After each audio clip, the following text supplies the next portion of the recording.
Wassalamualaikum warahmatullahi wabarakatuh. Salve, salam kebaikan, rahayu. Bapak Ibu sekalian, perkenalkan nama saya Marolok Simanjuntak, Kanselir Manidu Kabupaten Sumba Timur. Kami pada tahun 2022 melaksanakan sebuah atau suatu inovasi.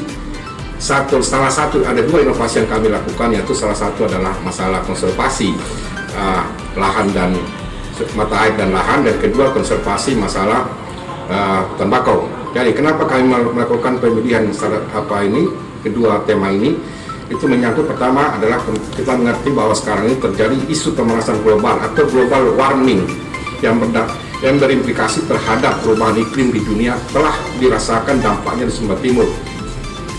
Dampak yang paling dirasakan adalah kenaikan suhu yang cukup ekstrim. Stasiun Meteorologi Mumeang Kunda melaporkan bahwa pada tahun 1991 sampai dengan tahun 2020 telah terjadi kenaikan suhu rata-rata tahunan di Sumba Timur itu sebesar 0,029 derajat Celcius per tahun.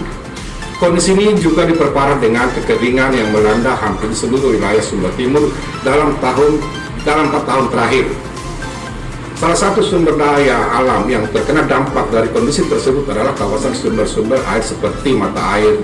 Kemudian pada musim kemarau atau musim kering, sumber-sumber air atau kuantitasnya akan mengalami penurunan karena adanya aktivitas proses gerakan air dari sistem tanaman kemudian ke atmosfer, dan gerakan air dari sistem tanah ke permukaan air dari tanah, badan air, dan tumbuhan yang sekitar kawasan mata air. Kondisi ini akan berakibat pada menurunnya debit air maupun kuantitas air di jumlah mata air. Perlu kami jelaskan sedikit masalah ini adalah bahwa di Sumba Timur masih terdapat banyak lahan pertanian yang menggunakan sistem irigasi non-teknis. Artinya apa? Irigasi non-teknis itu bersumber air mata air yang ada itu yang dimanfaatkan oleh masyarakat.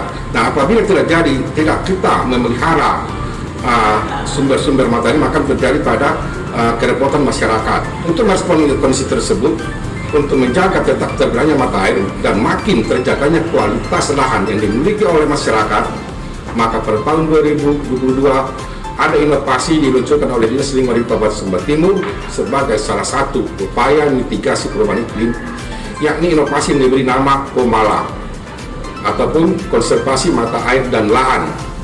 Tentunya inovasi ini tidak serta-merta ditetapkan secara instan. Ada beberapa proses yang dilakukan tim internal DH Sumba Timur untuk menjaring berbagai ide dan upaya mitigasi perubahan iklim, khususnya upaya-upaya untuk menjaga kelestarian fungsi. Salah satu yang dilakukan dalam penjaringan ini idenya adalah melakukan studi literatur pendahuluan. Berbagai artikel terkait upaya mitigasi perubahan iklim dikumpulkan dan dianalisis. Komala dipilih sebagai salah satu aksi mitigasi karena sesuai dengan kebutuhan masyarakat di lapangan saat ini dan tidak membutuhkan teknologi tinggi serta mudah diaplikasi masyarakat.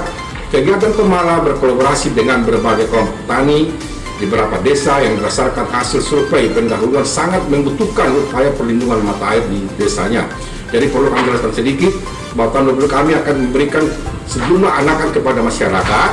Kami juga pada tahun 2022 dan 2023 sekarang itu terjadi. Sekarang ini kami melakukan pembibitan, jadi masyarakat bebas mengambil bibit di kami tanpa ada biaya. Kegiatan utama dari Komala adalah penanaman pohon di sekitar mata air dan lahan pertanian milik Bapak Ibu petani. Anakan dan insentif disediakan pemerintah Kabupaten Sumba Timur melalui DLH. Jadi begini, saya perlu jelaskan sedikit mengenai yang dimaksud dengan insentif adalah kita berikan perangsang kepada masyarakat petani untuk menyiapkan anak lubang lahan, dan kami berikan penghargaan berupa untuk berlubang kita hargai sehingga mereka bisa bertanggung jawab, merasa memiliki lahan tersebut ataupun anakan tersebut. Melakukan penanaman dan pemeliharaan anakan pohon. Manfaat jangka panjang dapat dinikmati masyarakat dan kegiatan Komala antara lain jaminan ketersediaan air pada musim kemarau maupun musim hujan, pencegahan erosi berbagai struktur tanah rusak, dan jaminan ketersediaan daerah reserve. Dampak jangka panjang kegiatan Komala yang telah dilakukan secara global tidak hanya berkontribusi terhadap penurunan emisi gas rumah kaca, khususnya karbon dioksida, namun lebih dari itu dampak secara lokal adalah akan terciptanya iklim mikro yang baik bagi aktivitas masyarakat di desa, sehingga dengan demikian masyarakat siap untuk menghadapi berbagai potensi ancaman bencana hidrometeorologi sebagai dampak dari perubahan iklim yang melanda dunia saat ini. Demikian yang perlu kami sampaikan. Terima kasih. Wassalamualaikum warahmatullahi wabarakatuh. Shalom.